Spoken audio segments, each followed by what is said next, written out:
Hi, welcome back to Cambridge Inside Out. I'm Judy Nathans. And I'm Robert Winters. And we're still talking about Supermarkets. Food. Yeah. Yeah. And I just want to go on the record that, except for maybe some pockets in Cambridge, we are not a food desert. I hate when that term is used to describe a city that is so wealthy as ours. And yes, there are people that need inexpensive food, but please don't compare us to places that really are food deserts. Right. Like in Roxbury or in, One part of the rhetoric, because certainly the Yeah. Cambridgeport neighborhood listserv was sort of lit up about Oh this my God, yeah. for a day or two there. Yeah. One thing that, in my view, is not helpful Yeah. is if somebody says, "Oh, well, I'm perfectly happy hopping on my bike and going over to Whole Foods and stocking up whatever." That might be great, and I think a lot of people who for whom that's wonderful. Yeah. And maybe it's even a preferred option for many people, but it's not the preferred option for all people. Right. So you have to be sympathetic to the needs of the person who maybe needs has to walk. They're not going to get on a Right. bike. They don't have a car. Maybe they don't want to take the bus. I mean, you can't. My Right. mother-in-law used to take a bus up to the Porter Square Store Market from or Harvard somebody Square. in the Central Square who's living in public housing, let's Right. say down Newtown Court, Washington Elms, Right. or if you're over in Cambridgeport, you live in a Memorial. Well, Cambridgeport, I think Washington Elms area, that really is lacking a lot of stuff. Right, but the thing is that Cambridgeport, just because you can hop on your bike and go and put a few little groceries in a basket, that's great, but it's not necessarily the option of choice for everybody. Right. I mean, depending on if you sort of drift a little bit to the north, you might be close enough where it's not that hard to get over to the Market Basket in Somerville. And then There's a Star Market in Twin City Plaza. Right, so you have some options, but there are some to. sort of harder places than others. So. Yeah, and should I mention Trader Joe's didn't come up at all? I mean, they're not. I think their prices are pretty good. I mean, might come from other places, but it's not a very expensive store. And hopefully they stick around for a while. But I know. That was the other thing. We are in this. Was talking about some. I was. We are in this sort of changing economic climate. That I would not like to see. Whoa. We would all hate to see things like places where there are supermarkets get turned into condo complexes or something else, right? Yeah, so I forgot about that. That really worried me, yes. I hadn't heard that. The argument I gave at the council meeting last night was basically that, I actually feel that the people from Forest City and University Park have actually been tremendously good community partners, and I said so. We get along. They're helpful. They help. A lot of events. They help things with events in Central Square, and they're just reasonable people. And I think that there's a conversation that can be had, and I think will be had. Mark McGovern, the mayor, has announced, I think, that there will be a community meeting in the Central Square Library on Thursday, January 25th, 6 to 8. He mentioned that last night? I didn't hear that. No, I got an email today about it. So I'll be there for part of it. Put that on your, because January 25th? Yeah, I just heard about it. But the thing is that I also have to start teaching my extension school class that night. It's a Thursday night. So what is it about? I think they'll have University Park representatives there. To talk about what's going to go on there. Okay. Yeah, I mean, there's a possibility that, in fact, they may still be interested in getting some kind of presence there. Maybe Trader Joe's, if they lose their second, go there. Maybe so. We'll see. Ooh, I'd like that. And I guess I don't think any of us will be shocked if the newly minted Councillor Alana Mallon, who's very much interested in food issues, will be riding herd on this in a big way. But the thing is, it's a serious thing. These are the bread and butter issues that affect people. Just quality of life includes being able to just go to the store. Yep. So the conversation will certainly continue. And there is H Mart, which didn't come up, but that's right in Central Square. Yeah, and, you may not. I mean, I don't go there a lot, but it certainly is always busy, and they have produce, and their prices, I'd say, are comparable to store. Right, and I think it's fair to say that there's a greater fraction of the population who is choosing to live without a motor vehicle, right? Who wants to be able to just have walk-to type grocery options. They don't necessarily have to be big supermarkets. Hopefully, these prices should not be too exorbitant. Right. But as someone I'm sure will point out, that if you can afford to live in Cambridge, chances are you could probably afford to buy that head of lettuce for $3. You can get it for less than that. You can get it for less than that. That's why I go to Market Basket. Well, right? yeah. I mean, Yeah. Anyway. So anyway, so that was a big piece of the discussion last night, and sort of the maiden voyage of the new city council. Yeah, and farmers, we're going to just say something about Oh farmers yeah, markets. yes. So I think one person at least mentioned farmers markets as an alternative. It's nice to have them as an add-on, but first of all, it's indoors, so it means it would be a winter one. And winter farmers markets are not for everybody. I don't even shop at the one in Cambridge because it's so expensive. So it depends, you know. Even the summer farmers markets, they do in the you can parking still get lots. good deals. Dick's Market Garden, oh come on, 3 for $6 you can get greens. Sometimes, No. But you know, and we have plenty of those in Cambridge. Central, we have one every day in Cambridge. I'm glad we have them, and it's a good option to have. But support your local farmers. It's the winter ones where it's really not. It's a lot of more artisanal kinds of things. The only point I'm going to make here is that if somebody says, "Well, we're going to lose a supermarket," and go, "Oh, don't worry, we have a farmers market." No, that's it's not comparable. Really no, you can't get milk or milk for $6, and that's where you pay a lot. Right, exactly. So I mean, you know, we and have nothing against that. I'm glad if people want to support those businesses, which is wonderful because they're usually small businesses. But if you cannot afford $12 a pound or whatever, there's got to have other options. You need other options, Or you can't go all organic. All right. So after they at least went on the record saying that they care about this issue. Yes, this will definitely. There were a couple other items that sort of were part of what happened last night.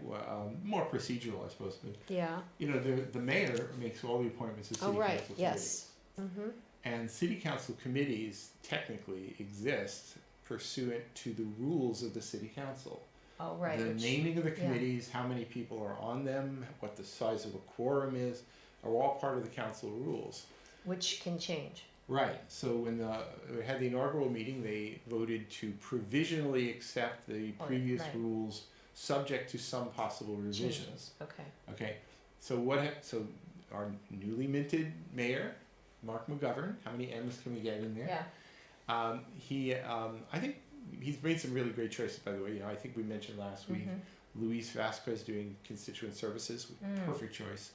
Will Durbin is the chief of staff now. Wonderful, yeah. And, honestly, this is great. Will with one L. I think Manny Lasardi is actually back doing sort of immigrant, I think as of maybe yesterday or something.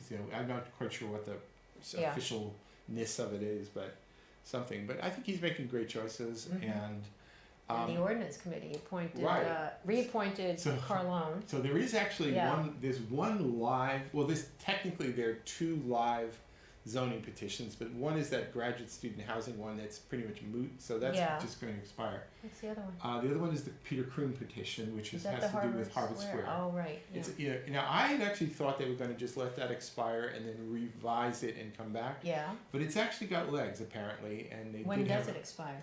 I think later this. Actually, I'm not sure. Okay. So let me not say when. But so it had a second hearing at the planning board, and it presumably it wants to now come back to the ordinance committee. Oh, so we need to have an ordinance committee.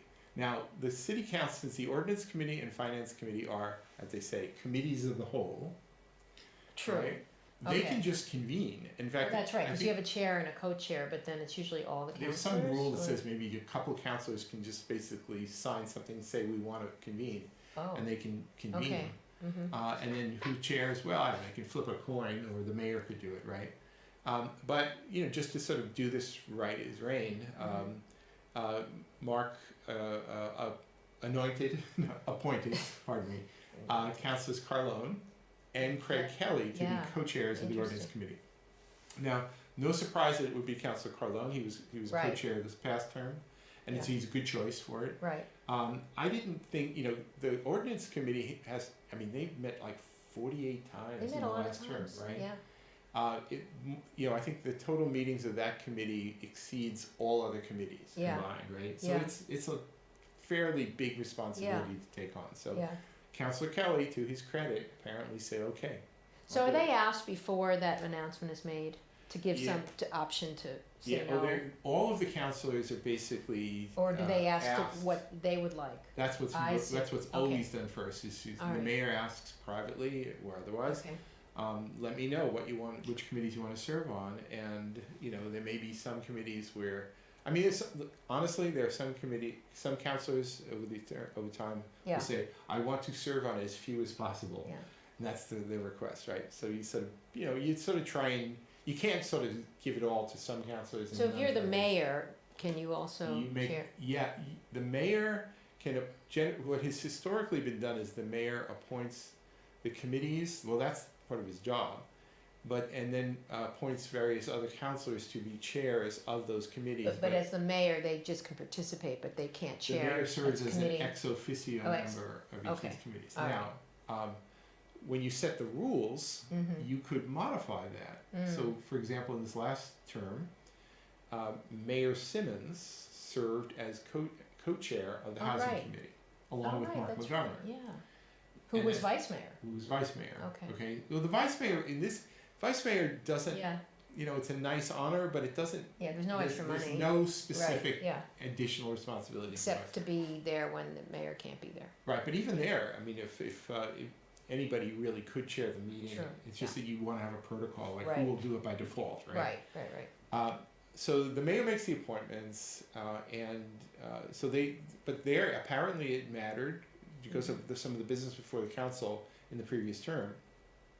It mattered to Mayor Simmons and presumably Mark McGovern as well, that they wanted to shepherd the housing The committee housing, because there was okay. the change in the inclusionary zoning Right. ordinance, there was a change in the required linkage fees. Right. All of these Lot things of were gonna stuff go going on, before housing committee before they made it over to ordinance committee. Mm-hmm. And there were other matters as well, so they wanted to really ride herd on that, and they did, Okay. alright, so that was pretty unusual. So I don't know if Mark is planning to appoint himself does this- to any of the Well, committees. you're gonna talk about the rules thing and who we appointed to look at that? Right, so there were Okay. two things that he did. The first one was that because it's pending stuff, there's the Croon petition has to Right. be dealt with. So it'll be Carlone and Kelly will be Right. co-chairs of that committee, so they could schedule a meeting right now if they wanted to. Mhm. And probably will schedule one very quickly, I'm sure. But because they do have to get the rules changed and set before they can appoint the other committees, because Right, I think they Right. actually reduced the number of committees from like 13 to 8 last time. They could change that, they could. so there was change only their 8, description. including that really long one, neighborhood blah Well, blah that's blah. why, because they Oh, okay. combined like 3 committees So and you put think them they into might one. change that? So they could Yeah, expand it, have more committees again, they could have the same or simplify 8 it, or yeah. thereabouts that they Okay. have, they could change their descriptions So a that little is, bit. and they're supposed to do that by January 22nd. There was a request from the mayor that, Right. so he appointed Councilor Mallon, Councilor Kelly, Devereaux. and Vice Mayor Devereaux Right. as the chair Right. of this ad hoc committee to reset the Right. rules. So hopefully they will get that in time for the 22nd, but it's not guaranteed. Mhm. That'll be the next city council meeting because there's a holiday next Monday, Martin Luther King Day. Right, And then, once they have it, and presumably the 22nd. mayor will know Right. more or less what their recommendations are. So maybe you could get council committees appointed as soon as the 22nd. It might happen a week later. Certainly the mayor knows what people want, yeah, so there's no real reason to delay it too much after that. yeah. He made some mention that we weren't meeting in February, which is, there's only Yeah. there's only one Actually, it occurs to holiday. me, when you change the don't know what- rules, once you come in and you vote to change the rules, you have to lay it on the table, so you can't actually make them official immediately. But you could still appoint the committees pending them being made official. You could do Yeah. that. So anyway, we'll see what happens, right? But so far, right now, the only appointments. Well, aren't they just recommendations that the committee makes? Or that this That's right. ad hoc committee? So then they'll it has make to be a voted recommend- on, and right? That's right, so they'll vote that Okay. on, hopefully on the 22nd. I see, okay. And then, but that doesn't stop the mayor saying, well, this is what we're gonna be approving, so let's let everybody know who the appointments are gonna be. Oh, I Right. see, okay. Though we may wait, we'll see. I would think he would wait. Actually, on that committee, it's interesting, and I'll not to get Which- too which committee are we buried in talking about now? the ad Yeah, hoc rules yeah. committee, Is it just Alana and Jan? and And Craig the- Kelly. And Craig, that's what I But thought, Craig in Kelly's addition, on it. this is an ad hoc committee, it's not just a committee of the city council, it also includes the city clerk, Don Lopez. Oh, right, that's City right, solicitor, yes. Nancy Gloa, Mary Ellen Carvello, who from the city manager's office, who I understand is standing in, doing some of the job of Sandy Albano, at least, yeah. shepherding in some manner the city council office, at least that's what I heard. And Will Durbin, who's the chief of staff Yeah. in the mayor's office, so. So they have to all get together. Yeah, so they'll be getting input from all the other councilors and Yeah. carefully navigating their way around any potential open Yeah. meeting law issues by. Oh, that's true, someone brought that up. I Yeah, so think sending Simmons, yeah. any communications directly to the city Right. solicitor. Yes. rather than, actually talking to each other. So you're not allowed to send an email to another member of the committee? I think Simmons brought that up, right? This has always been Yeah. this for a few years has been sort of an annoyance for me personally. Yeah. The way open meeting I law. know. Well, we've had it out too when we were on the recycling advisory. Well, she really pushed it. A lot of other boards don't do that. Where if you read, if you interpret open meeting laws in a particular way, it might make it seem as though if two people who serve on a citizen together, committee are not even allowed to talk Right. to each other. Right. So we served on a recycling advisory committee, and we were at least being given the impression, I never agreed with it, but that in fact if we should only talk about recycling matters when we were meeting officially as the recycling advisory committee. You cannot do it. Well, that's ridiculous, I've long felt that advisory committees, citizen committees, as long as they're advisory and not regulatory. There's no voting. It can't. There's no decision right. that an advisory Exactly. committee makes that's binding on anybody. Right. We're just sort of coming up with some ideas and suggestions. That there should be a different standard for open meeting law for groups like that. But I guess not. It's a state thing, isn't it? I think it's really. I doubt whether there are too many other places in the Commonwealth who are even having this issue. Well, because there's no one really enforcing it, probably. There's probably a lot of boards that don't even provide their minutes, right? I mean, I don't want to sound too soft and squishy about this, but to me, people should first look at what's the intention of an open meeting law. It's to make sure that there's no shenanigans going on, right? You're not hiring your cousin Billy, right? And bypassing public process. You're doing things fair and square. You're not making right. I mean, I think it's in response to corruption and stuff like that. Right. So to me, the notion that you're going to try and get somebody on the hook for an open meeting law violation for something which is irrelevant or a pure technicality that has nothing to do with transparency for the public or anything like that is sort of ridiculous. And I've said so at the election commission meeting recently where I took issue with an open meeting law complaint, which made no sense at all. But anyway, if you're an elected city councilor, it matters, right? So you have to tread carefully, right? So so that's going to get settled, and then then we'll move on, right?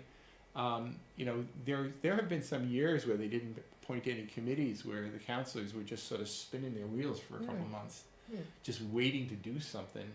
And even starting to talk about sort of outlandish ways in which you could just meet the committee anyway, meet the entire. Or you could actually have if you let's say you had a matter, an important matter that needed the attention of the housing committee, but there is no housing committee.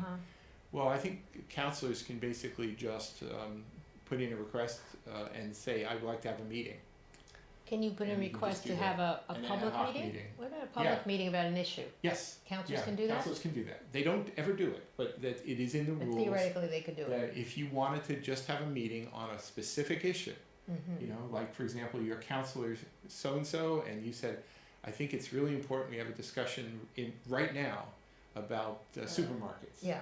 Okay. You can say, I want to have a meeting, and you basically file the paperwork, and hopefully you get some other councilors to attend.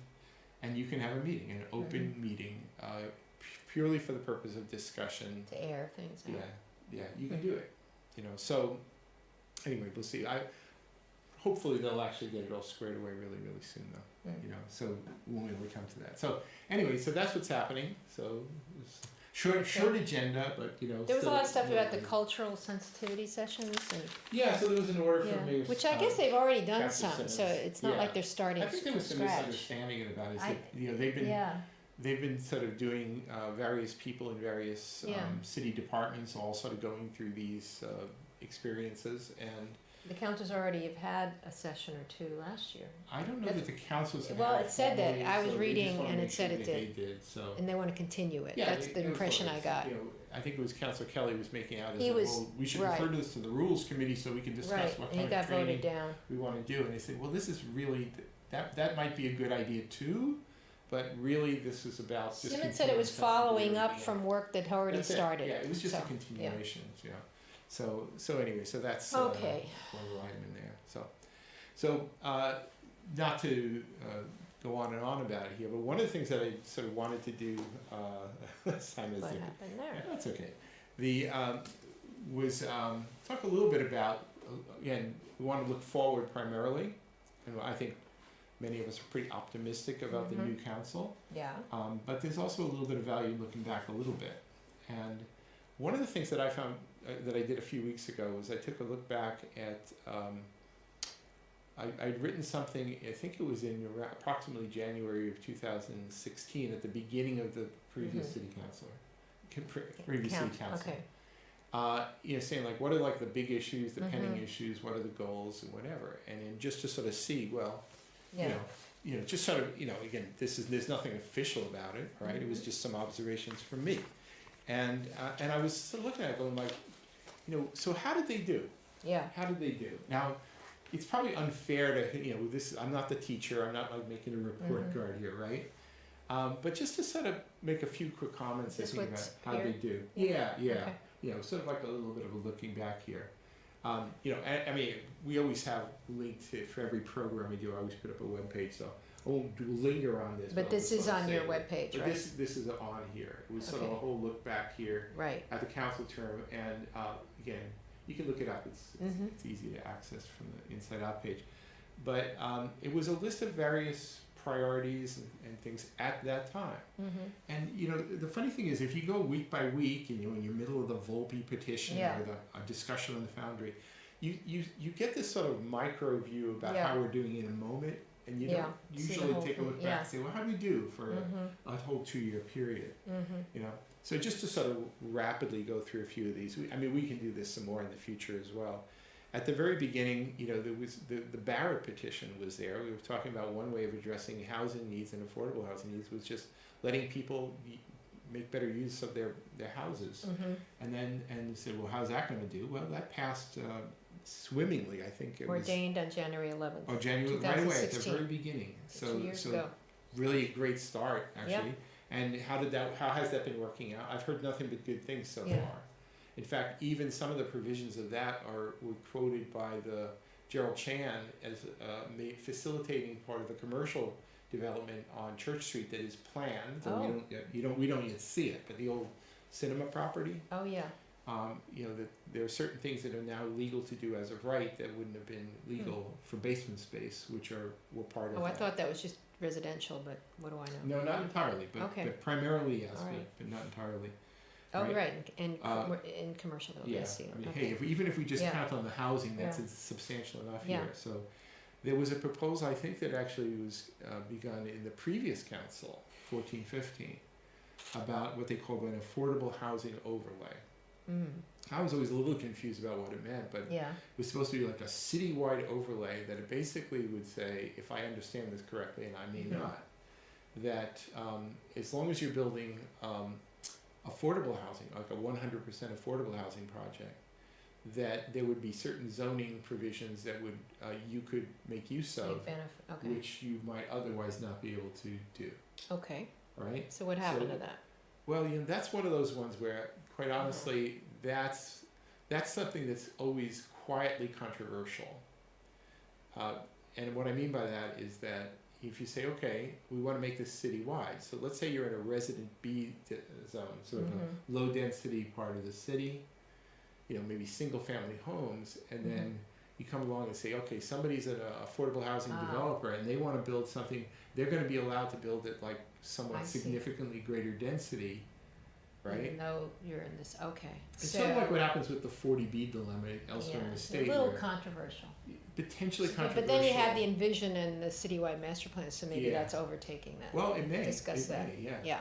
But what I would say to that is that this still sort of exists in conversation and preliminary work within CBD. But you know, this is the thing. It's one of those things where if it were to come up, it brings to a head this conflict we have in the city's politics of the YIMBYs versus the NIMBYs, right? There's some who feel that you should be promoting housing development, you know, regardless. And if somebody wants to have big lots, tough luck. We want to put in a 12-unit apartment building Right on in Brattle in- Street in or something. Divinity, right? Or In Divinity, right? that to me epitomizes Now that maybe whole. that's a good yeah. thing, maybe it's not, but it Not a is good place. definitely Yeah. got controversy Yeah. painted all over it, Yep. right? Okay. So that's just Yeah. lying in the background still. Yeah. So 2 years passed, still in the background, right? Mhm. They talked about future housing on Central Square parking lots. Okay, is that you're talking about the ones on Prospect Uh, that are facing? Not those ones; those are privately owned, but the city-owned ones on Where- Bishop Allen Drive. Well, that's what I'm talking Right. about. Oh, further down. Isn't that where Mass Right. and Main is though? Well, yeah, right. But the thing is, Massamain doesn't own those parking lots, so But- there but- was a proposal Okay. to do it. Might happen. Still, we haven't heard back. But I So thought, but I don't understand. You know the old Bio-Ran, right? And behind that, there's a big parking lot. That's city And I in thought there. that's all part of Mass and Nope. Main. No, it's not. No, that's city parking lot, and they may do something back there, and we'll see what happens. But it's- Bio-Ran's gone. It was over there, wasn't yeah, it? So that's I don't right. understand. So how can they build if they don't own the parking lot behind it? Because they're building the structure is up front, and it Okay. wraps around on Columbia So Street. what's the but proposal not for where the parking lot? is. There is none. So they're going to remain parking?